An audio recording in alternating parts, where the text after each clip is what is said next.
Hello everyone, hope you all are doing well. 2025 board exams के लिए बहुत कम time रह गया है और सैंपल पेपर सॉल्व करने के लिए ये बिल्कुल सही टाइम है, क्योंकि सैंपल पेपर सॉल्व करे बिना आप बोर्ड एग्जाम को एक कॉन्फिडेंस के साथ नहीं दे पाओगे। सो सैंपल पेपर 2024-25 जो ऑफिशियल सीबीएसई का सैंपल पेपर है वो स्टार्ट कर रहे हैं। पार्ट 1 वीडियो है जिसमें फर्स्ट 10 एमसीक्यूज डिस्कस करेंगे। फर्स्ट क्वेश्चन है, if for a square matrix A, आपको एक मैट्रिक्स गिवन है जिसमें A into adjoint A into adjoint A की वैल्यू गिवन है 2025 0 0 0 2025 0 0 0 2025। हमें क्या फाइंड करना है? A determinant plus adjoint A determinant, इसकी वैल्यू चाहिए। हमें पता है एक आइडेंटिटी होती है, A into adjoint A is equal to A determinant into I. ये क्वेश्चंस भी आपने सॉल्व किए होंगे जिसमें हमने ये फाइंड किया था। तो अब मैं जो मुझे गिवन है उसमें से 2025 अगर देखूं, वो एक स्केलर मल्टीप्लिकेशन हो रहा है इस मैट्रिक्स का 100 010 001 का, मींस ये इसके साथ मैच हो रहा है A determinant into I three के साथ। तो यहां से कंपेयर करा तो ए डिटर्मिनेंट आ गया 2025। अब मुझे चाहिए एडजॉइंट ए का डिटर्मिनेंट। एडजॉइंट ए का डिटर्मिनेंट कैसे निकलता है? ए डिटर्मिनेंट की power n minus one, where n is the order of the matrix. Order कितने मैट्रिक्स का? 3। 3 minus one means A determinant का स्क्वायर। तो एडजॉइंट ए का डिटर्मिनेंट आ गया 2025 रेज टू द पावर 2। बस अब इसमें वैल्यूज पुट कर देते हैं। ए डिटर्मिनेंट आ गया 2025 प्लस एडजॉइंट ए का डिटर्मिनेंट आ गया 2025 square. So D is the correct answer. Next question, ये एनसीईआरटी क्वेश्चन है, बिल्कुल सेम क्वेश्चन एनसीईआरटी में गिवन है। Assume X Y Z W P 5 matrices given है और 5 मैट्रिक्स के ऑर्डर गिवन है। पांचों मैट्रिक्स का ऑर्डर गिवन है। मुझे बताना है restrictions on NPK when product हो रहा है पी और वाई का डब्ल्यू और वाई मैट्रिक्स का। सो अब सबसे पहले जो मुझे प्रोडक्ट चाहिए वो मैं लिख लेती हूँ, P Y and W Y. P matrix का ऑर्डर कौन सा है? ये लास्ट वाला पी मैट्रिक्स का है, P cross K. Y matrix का ऑर्डर क्या है? सेकंड नंबर पे वाई मैट्रिक्स का ऑर्डर है 3 cross K. Then W matrix का order n cross 3, Y matrix का ऑर्डर 3 क्रॉस के। पी और वाई मैट्रिक्स मल्टीप्लीकेशन कब पॉसिबल होगी? जब k की वैल्यू 3 के इक्वल होगी।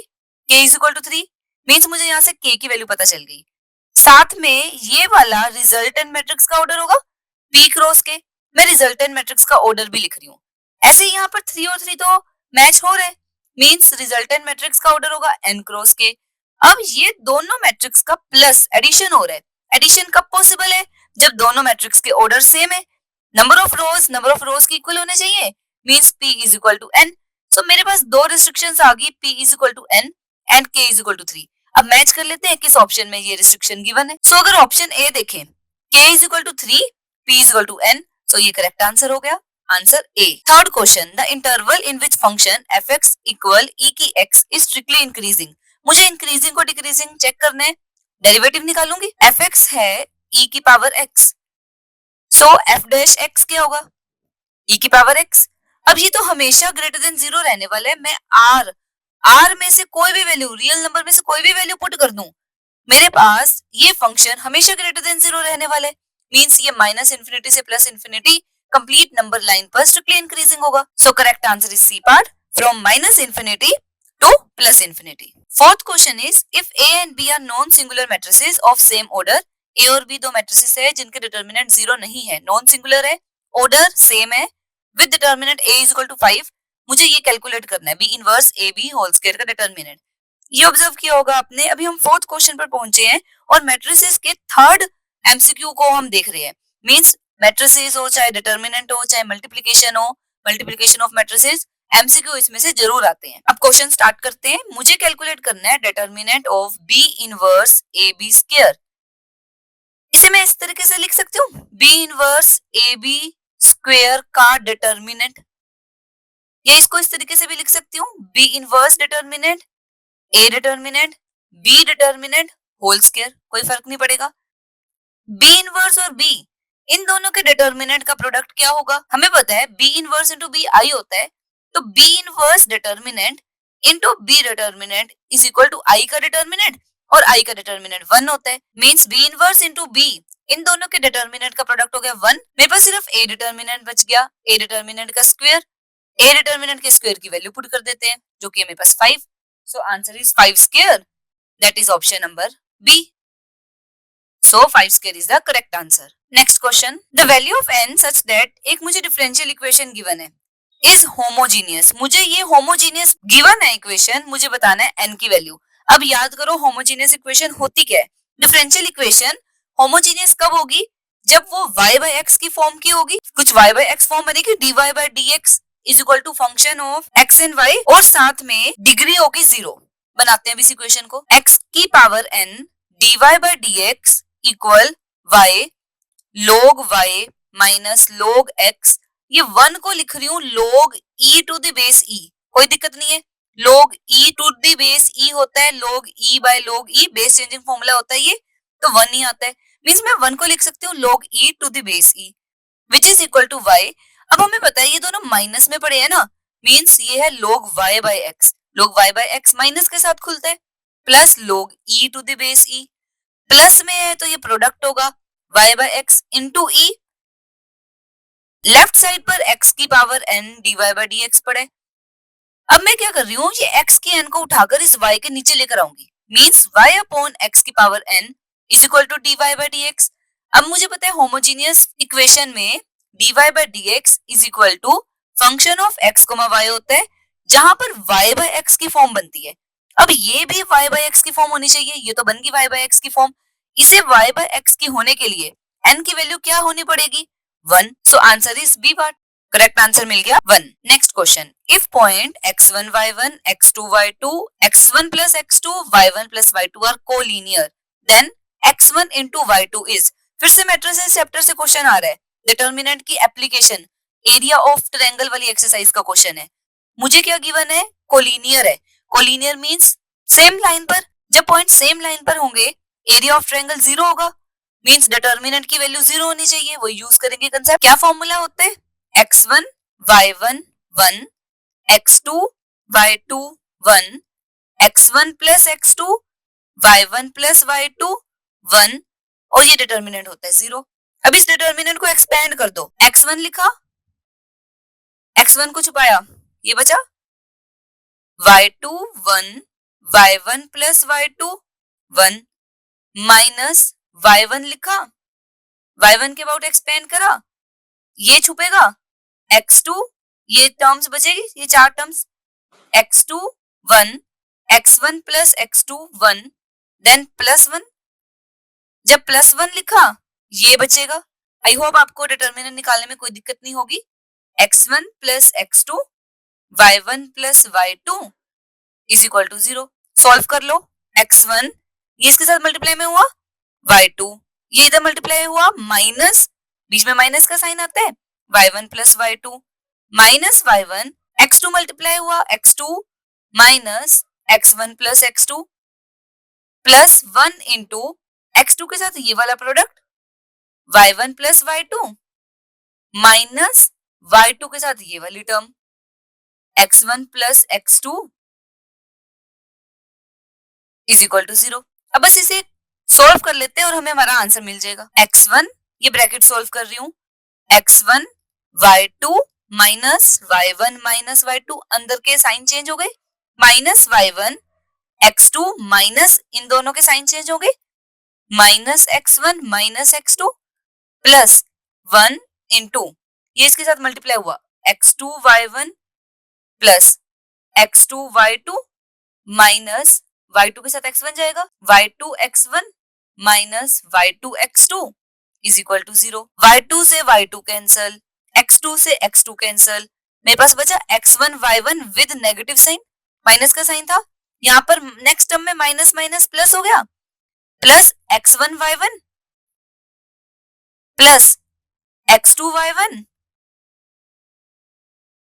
प्लस x2 y2 माइनस इसे x1 y2 लिख रही हूं, कोई दिक्कत नहीं है, x1 y2 minus y2 x2 is equal to 0. अब अगर जो कुछ कैंसिल होता है वो कैंसिल कर देते हैं, y2 x2 cancel, x1 y1 cancel, क्या बचा x2 y1 minus x1 y2 is equal to 0. इस माइनस वाले को राइट साइड पर ले जाओ, x2 y1 is equal to x1 y2. मेरे से वैल्यू किसकी मांगी थी, x1 y2 की, किसके इक्वल आ गई, x2 y1 के। सो देख लो कौन सा ऑप्शन बन रहा है। सो answer is x2 y1 A part. Sixth question का आंसर आ गया हमारे पास ए पार्ट। नेक्स्ट क्वेश्चन फिर से मैट्रिक्स, ए मैट्रिक्स गिवन है और ये स्क्यू सिमेट्रिक गिवन है, मुझे a प्लस बी प्लस सी निकालना है। बहुत इजी क्वेश्चंस हैं जो मैट्रिसेस के एमसीक्यू में दिए हुए हैं। मुझे पता है स्क्यू सिमेट्रिक के लिए a dash is equal to minus A, बस वैल्यू डाल दो, ट्रांसपोज कर दो गिवन मैट्रिक्स का, रो को कॉलम वाइज लिख दो, 0 -1 2 1 a 3 c minus B 0 is equal to minus of A, सभी साइन बदल दो, 0 -1 minus C 1 minus A plus B -2 -3 0। अब कंपेयर कर लो, 2 यहां से माइनस सी के इक्वल हुआ, means C is equal to minus of 2, a is equal to minus A plus A left side पर आ गया, a plus A is equal to 0, 2a is equal to 0, a हो गया 0। और वैसे भी हमें पता है स्क्यू सिमेट्रिक मैट्रिक्स में डायगोनल एलिमेंट 0 होता है, तो वहां से भी कर सकते हो, a की वैल्यू 0 होनी चाहिए। ये रह गया minus B is equal to -3, so b आ गया 3। मुझे तीनों वेरिएबल मिल गए, बस अब a plus B plus C calculate कर दो। a आया 0, b आया 3, c आया -2, 3 - 2 is 1, so answer is A part, 1 answer आ गया। Next question, for any 2 events, मुझे a नोट की प्रोबेबिलिटी या a बार गिवन है 1/2, b के ना होने की प्रोबेबिलिटी 2/3, a इंटरसेक्शन b 1/4, मुझे निकालना है p a bar after b बार। कैसे करेंगे, पहले तो जो फाइंड करना है ना वो देख लेते हैं। ए बार आफ्टर बी बार या A not after B not is equal to, ऊपर आता है इन दोनों का इंटरसेक्शन अपॉन डिनोमिनेटर में जो यहाँ पर डिनोमिनेटर में होता है वही आता है। मुझे चाहिए A not intersection B not, इसका मतलब हुआ ए यूनियन बी का not upon P B not. अब ये कैसे निकलेगा न्यूमिनेटर वाला, 1 minus P of A union B. मतलब मुझे ये पता चल गया मुझे क्या क्या कैलकुलेट करना है। मुझे चाहिए a union b, p of b बार तो है मेरे पास, अब मुझे p of a bar given है 1/2, तो p ऑफ a कितना होगा, 1 - 1/2, यही होता है, that is 1/2। p of b note given है 2/3, p ऑफ b कितना हो जाएगा, 1 - 2/3, दैट इज 1/3। अब लगा दो formula, p of a union b is equal to p of a plus p of b minus p of a intersection b।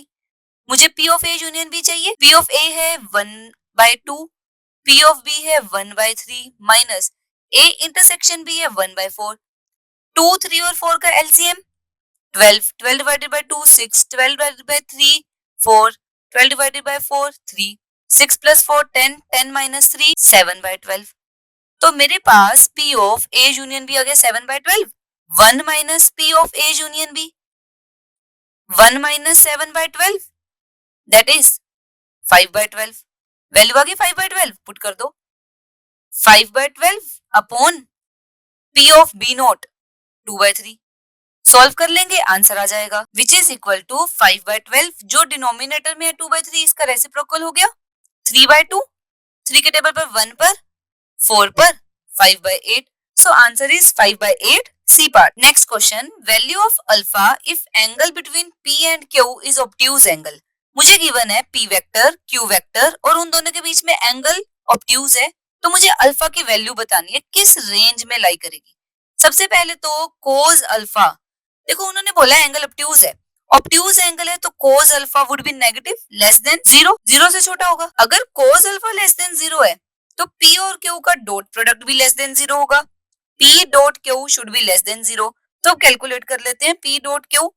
P dot Q कैसे निकलेगा, P vector लिखा 2 alpha square I cap minus 3 alpha J cap plus K cap dot I cap plus J cap plus alpha K cap. मुझे पता है I dot I 1 होता है, तो 2 alpha square into 1 2 alpha square, बाकी सारे I dot J I dot K 0 होते हैं।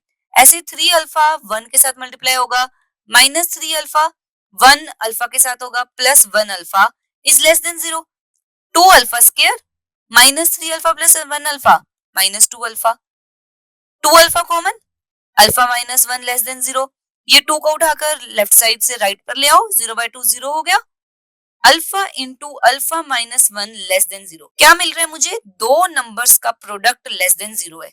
अगर दो नंबर का प्रोडक्ट लेस देन 0 है, मतलब एक पॉजिटिव होगा और दूसरा नेगेटिव। यही हुआ ना इसका मतलब, अगर दो नंबर का प्रोडक्ट नेगेटिव आ रहा है तो एक को पॉजिटिव होना पड़ेगा, दूसरे को नेगेटिव।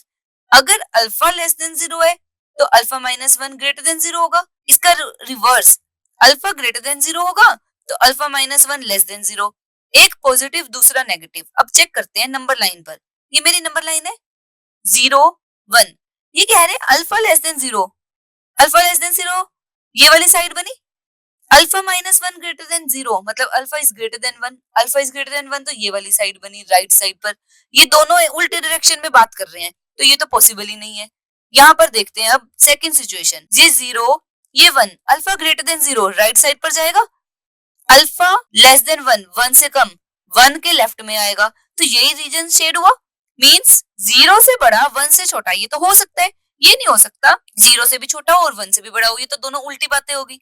सो मेरे पास अल्फा की वैल्यू 0 से 1 के बीच में लाई करी, 0 से 1 वाला रीजन शेड हुआ और दोनों में इक्वल का साइन नहीं है तो ओपन ब्रैकेट्स आएंगे 0,1। सो आंसर क्या मिला मुझे, बी पार्ट। नेक्स्ट क्वेश्चन, एक वेक्टर है ए जिसका मैग्नीट्यूड 3 है, बी वेक्टर का मैग्नीट्यूड 4 है, a plus B vector magnitude 5 है, मुझे a माइनस बी वेक्टर निकालना है। इनके स्केयर की हेल्प लेते हैं। a plus B vector magnitude whole square equal 5 का स्केयर, बस कुछ भी नहीं करा, a प्लस बी 5 गिवन था, स्क्वायर कर दिया। स्क्वायर करने पर क्या होगा, a वेक्टर का स्क्वायर b वेक्टर का square plus 2a vector b vector 25 आ गया। a वेक्टर का मैग्नीट्यूड है 3 तो 3 का स्क्वायर 9, b का square 16 plus 2a vector mod b vector mod equal 25। 9 plus 16 25 plus 2a vector b vector mod equal 25। 25 से 25 cancel, a vector b vector का product आ गया 0। अब इसे यूज करती हूँ a माइनस b वेक्टर का स्क्वायर निकालने में, which is equal to a vector square b vector square minus 2a vector b vector. हर जगह मैग्नीट्यूड है, अगर मैंने नहीं बोला मैग्नीट्यूड तो लिखने में मैग्नीट्यूड ही लिखा है। a वेक्टर का स्क्वायर मैग्नीट्यूड का स्क्वायर 3 का स्क्वायर 9, 4 का square 16 minus 2 into 0, 9 plus 16 25 minus 0, ये आ गया a माइनस बी स्क्वायर। मुझे तो a माइनस बी वेक्टर का मोड चाहिए, वो हो गया 25 का रूट, अब नेगेटिव तो हो नहीं सकता। So answer is 5, option C. I hope आपको ये 10 MCQ समझ आ गए होंगे। नेक्स्ट वीडियो में करेंगे इसके आगे के questions. Till than happy learning.